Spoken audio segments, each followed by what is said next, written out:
Madam, మీరు జైలుకు రానంత వరకు నా బ్రతుకు మీద నాకే విరక్తి ఉండేది. కానీ మీరొచ్చాక మొదటిసారి నా జీవితం మీద నాకు భరోసా కలిగింది. అన్యాయంగా ఈ 4 గోడల మధ్య పడి ఉన్న నా ప్రాణం మీద ఆశ పుట్టింది.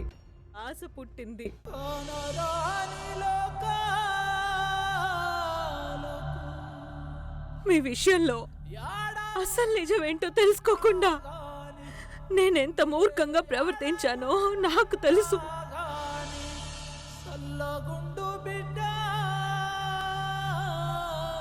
అయినా సరే నా మూర్ఖత్వాన్ని పట్టించుకోకుండా నన్ను ఒక సొంత చెల్లిలాగా దగ్గరికి తీసుకుని ఎంతో ఆదరించారు. నా భర్తను నేను చంపలేదని ఎంతలా ఏడ్చి చెప్పినా ఈ కోర్టు గాని నీ జనం గాని చివరికి నా అనుకున్న వాళ్ళు కానీ ఒక్కరూ నన్ను నమ్మలేదు.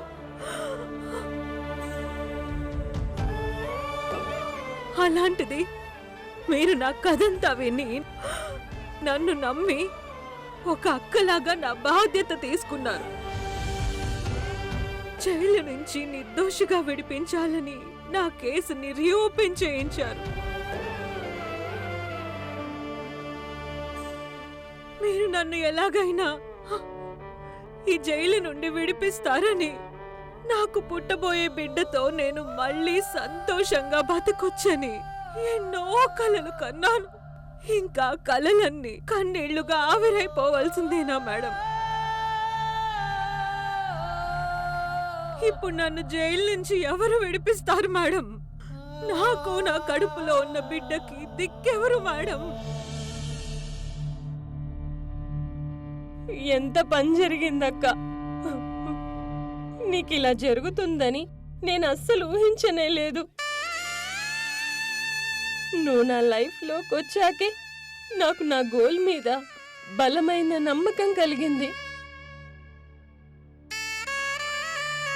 నా పరిస్థితిని వివరించి రాష్ట్రపతి దగ్గర క్షమాభిక్ష వచ్చేలా చేస్తానని, నన్ను ఈ జైలు నుంచి బయటికి తీసుకెళ్లి IASని చేస్తానని మాటిచ్చావు.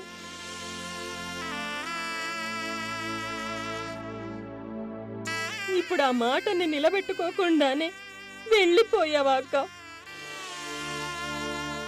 నన్ను మళ్ళీ చీకటి గదుల్లో ఒంటరి దాన్ని చేసావు కదక్కా.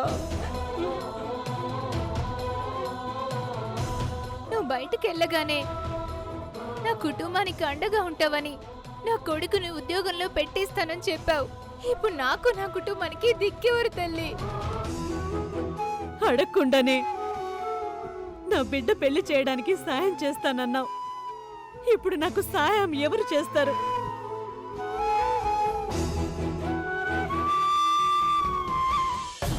నన్ను కొట్టావు, ఇప్పుడేమైందో చూడు. ఈశ్వరి మేడం, వర్ష మేడం చంపేయమన్నారు, చంపేశాను. నువ్వు చచ్చావు.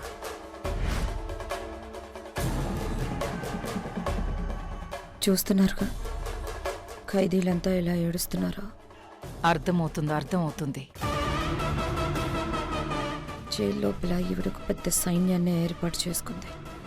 కొన్నాళ్ళు పోతే అసలు వీళ్ళకి జైలరే అవసరం లేదని మిమ్మల్ని కూడా ఇక్కడి నుంచి పంపించేసి అంతా తన గుప్పెట్లో పెట్టుకునేదేమో.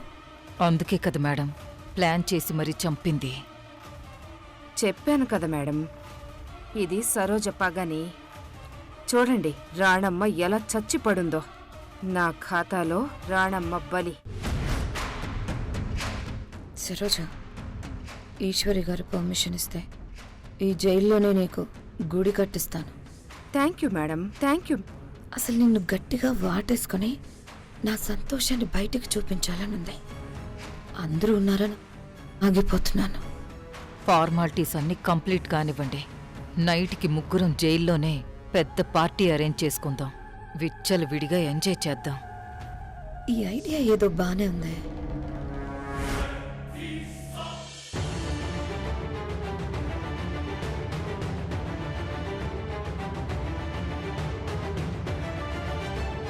పై ఆఫీసర్ వస్తున్నారు, దూరంగా జరగండి.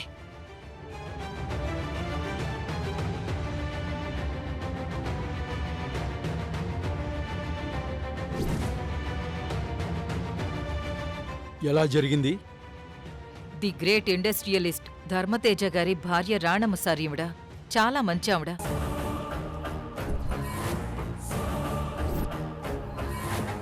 అందుకే ఇక్కడ మేము వీఐపీ సెల్ ఇస్తామంటే నాకు స్పెషల్ సెల్ ఏమొద్దు, ఇక్కడ అందరికీ శిక్ష ఒక్కటే, నేనేమి మహాత్మురాల్ని కాదు అని, అందరితో పాటే జనరల్ సెల్లో ఉంటానని అందర్నీ కలుపుకుపోయింది సార్.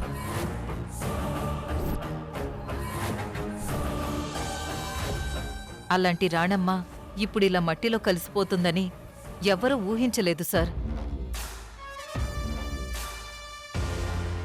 ఏ రోజు రవ్వంత గర్వం కూడా చూపించలేదు. అంత మంచి ఆవిడ సార్. ఆ మంచితనంతోనే జైల్ ఫండ్ చాలానే ఉంది, పనివాళ్లను పెట్టుకుని జైల్ని శుభ్రం చేద్దామంటే నేనెంత చెప్పినా వినిపించుకోలేదు సార్. లేదు మేడం, ఇది మన జైలు, మన బాధ్యత, మన పని మనం చేసుకోవడంలో తప్పులేదు అని అందరికీ తలో పని అప్పచెప్పి తను మాత్రం సున్నం బకెట్తో ఎంట్రన్స్ దగ్గరున్న వాల్ పైకెక్కి సున్నం కొట్టడానికి వెళ్లారు సార్. పాపం తీరా చూస్తే ఇలా యాక్సిడెంట్లుగా కాలు జారి కింద పడి చనిపోయింది సార్.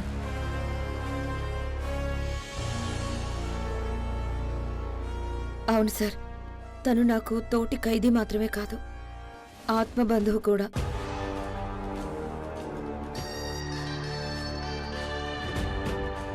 మేమిద్దరం ఎప్పుడూ ఒకరి గురించి ఒకరం ఆలోచించుకుంటూనే ఉంటాం. మా ఇద్దరి మధ్య అంత సాన్నిహిత్యం ఉంది సార్.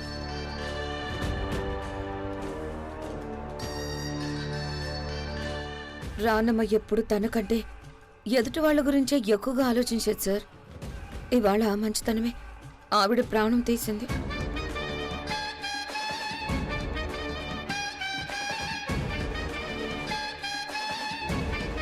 పంతానికి పోయి ఆ సున్నం బకెట్ పట్టుకుని అంత పైకి ఎక్కింది సార్. నేను వద్దు అని వారించినా వినకుండా వెళ్ళింది. నా కళ్ళ ముందే అలా జారి పడిపోతుంటే నేను కాపాడలేకపోయానే అనే బాధ నన్ను దహించేస్తుంది సార్, దహించేస్తుంది.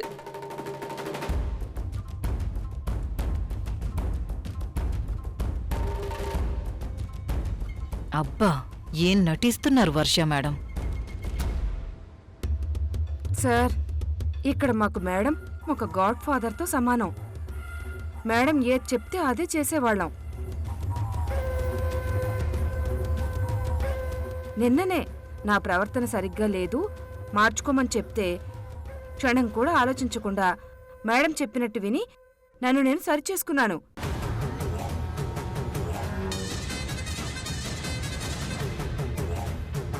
అలాంటి మేడం ఇలా అర్ధాంతరంగా చనిపోయి మా అందరినీ అనాథల్ని చేస్తుందని అనుకోలేదు.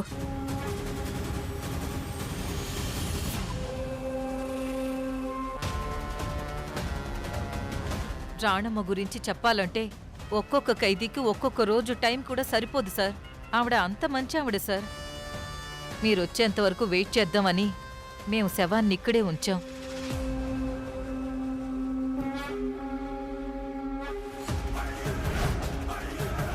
ఆవిడ చాలా గొప్పింటి మనిషి కాబట్టి ఫార్మాలిటీస్ విషయంలో ఎక్కడ ఏ తప్పు జరగకుండా త్వరగా ముగించేసి డెడ్ బాడీని వాళ్ళింట్లో అప్పగిస్తాం సార్.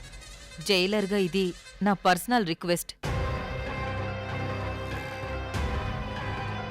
మీరంతా రాణమ్మ ఎంత మంచిదో చెప్పిన తర్వాత కూడా నేనెందుకు ఆలస్యం చేస్తాను? వెంటనే జరగాల్సిన ఫార్మాలిటీస్ అన్నీ కంప్లీట్ చేస్తాను.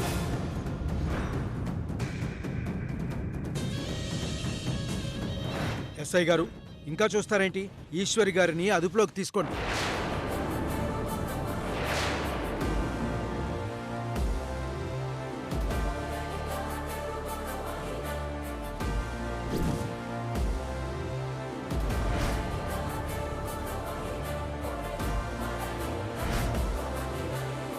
I said arrest her. Yes, sir. You are under arrest.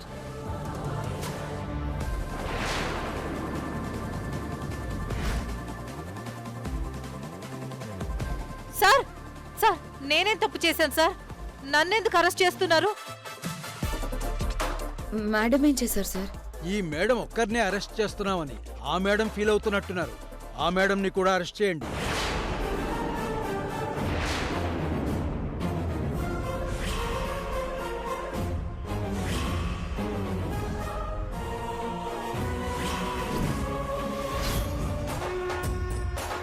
You are under arrest. Sentry, catch her.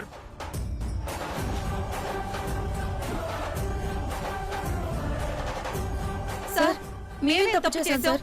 మమ్మల్ని ఎందుకు అరెస్ట్ చేస్తున్నారు? నన్ను చెప్పమంటారా? నన్ను చెప్పమంటారా?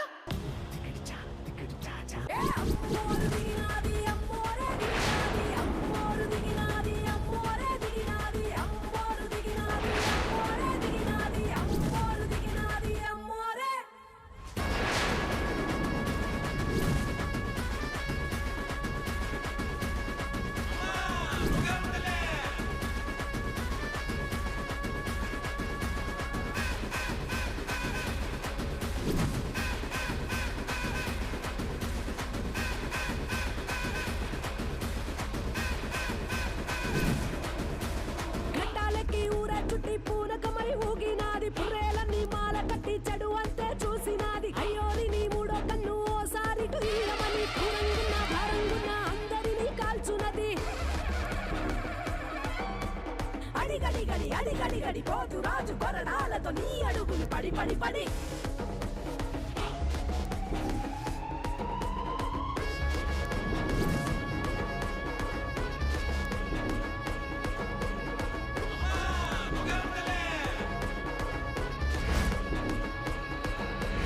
వీరుడన్నా సూరుడన్నా నీ ముంగిట నిలువరని సోదల కాపుతేరా కానీ వెతుకు చీలి పడి ప్రాణమున్న దేహం అంటే అమ్మోరి దీవెనది బాహి అన్న దేహి అన్న ఈ బేట ఆగనిది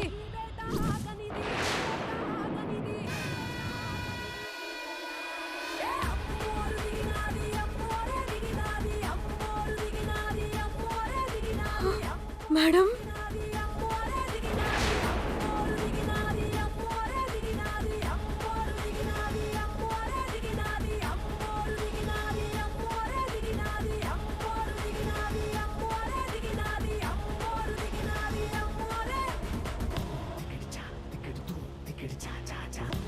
ఏంటి షాకింగ్ గా ఉందా?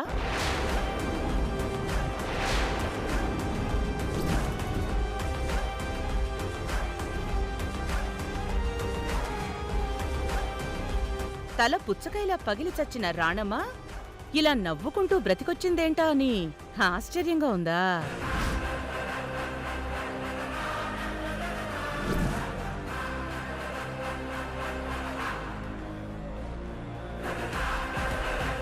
ప్లాన్ చేసి పైనుంచి తోసేసి చంపిన రాణమ్మ ఇలా బతికొచ్చిందేంటా అని మైండ్ బ్లాక్ అయిందా?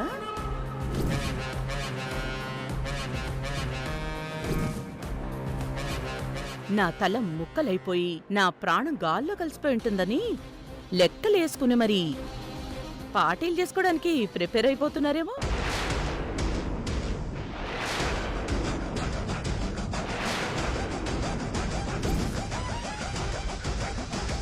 అమృత,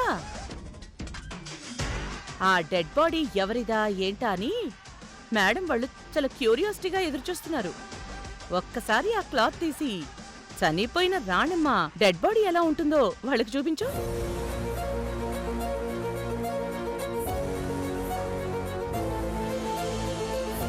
అరే ధైర్యంగా చెయ్యి.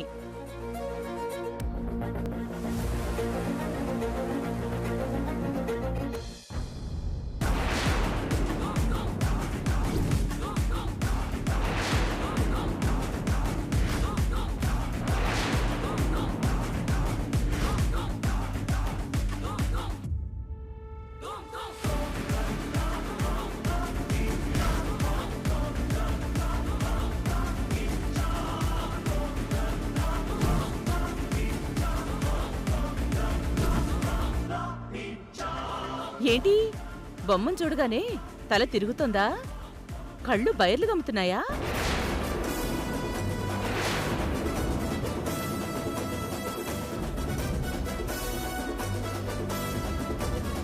ఏయ్ వర్ష, నువ్వు పిల్ల కాకివి. నీ కుందేలెత్తులకి ఈ రాణమ్మ చచ్చిపోతుందనుకున్నావా?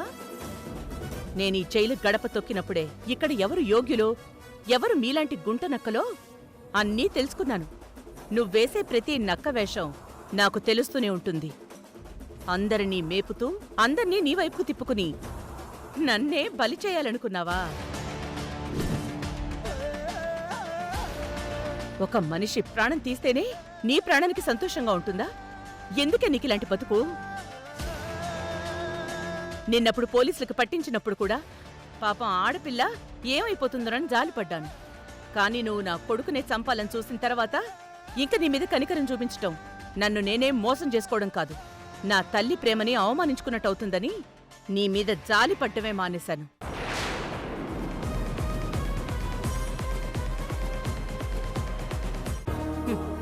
జైలుకొచ్చైనా మనిషిలా మారి నీ పాపాలు కడుక్కోవాల్సింది పోయి ఇక్కడ జైల్లో కూడా ఈశ్వర్ లాంటి ఆమూతులతో చేతులు కలిపి మనుషుల్ని చంపాలని చూస్తావా? మనుషుల్ని చంపాలని చూస్తావా?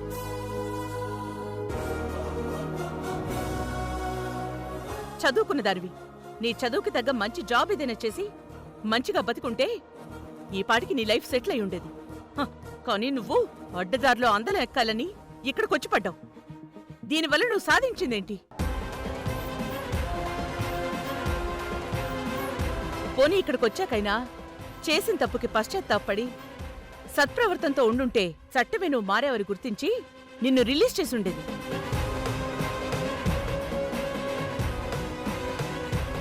కానీ నువ్విక్కడికొచ్చి ఏం చేస్తున్నావు? ఇక్కడున్న ఈ ఖైదీలంతా నీ బానిసలనుకుంటున్నావా? లేదంటే నువ్వేమైనా వీళ్ళందరికీ డాన్ అనుకుంటున్నావా? జైల్లో మర్డర్ను ప్లాన్ చేస్తున్నావు?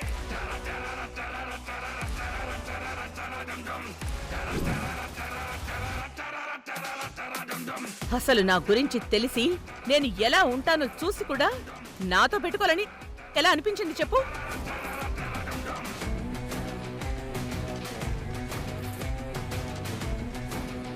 బయటున్న సమాజం ఇలాంటి పై అధికారులు, వీళ్లపైనున్న జడ్జిగారులు వీళ్ళెవరూ ప్రతిసారి జైలుకి రారు.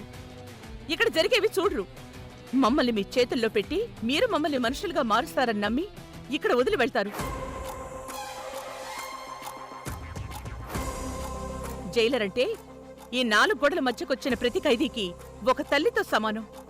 తప్పు చేసిన బిడ్డను దండించి దారిలో పెట్టే తల్లిలాగా మమ్మల్ని కనిపెట్టుకుని ఉండాల్సిన మీరు ఇలా నేరస్తులతో చేతులు కలిపి వాళ్ల కొమ్ము కాయాలని చూస్తే నాకు బాధేస్తుందండి.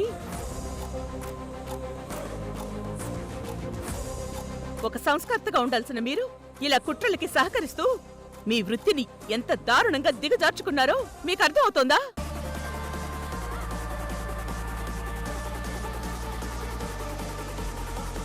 ప్రతి జైలరు ఒక గురువుతో సమానం.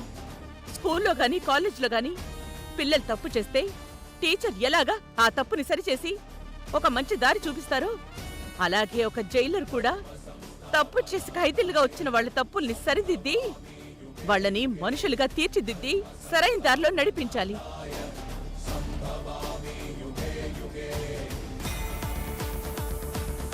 మీరు మా తప్పులకు కేవలం శిక్షలు వేసే అధికారి మాత్రమే కాదు, మా ఆలోచనల్ని మార్చే మార్గదర్శి కూడా కావాలి.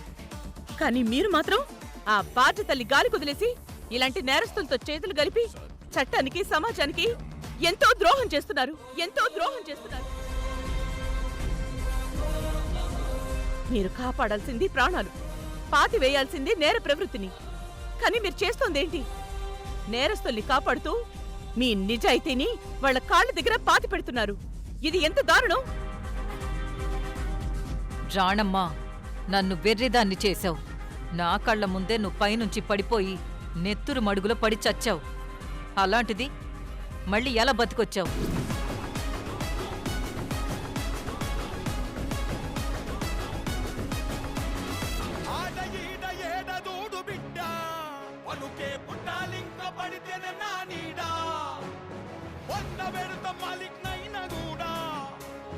సాబు రాజుకొచ్చిన దేవుని కాడా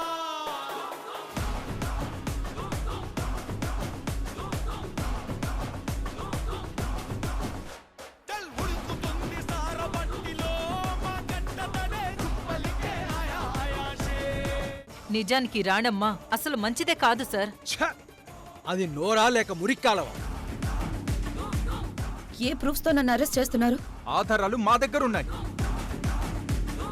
ఆధారాలు అడిగావు కదా, ఆ వినోదే ఆధారం. నువ్వేం చేసావో వినోద్ నోటి వెంటే వింటావా?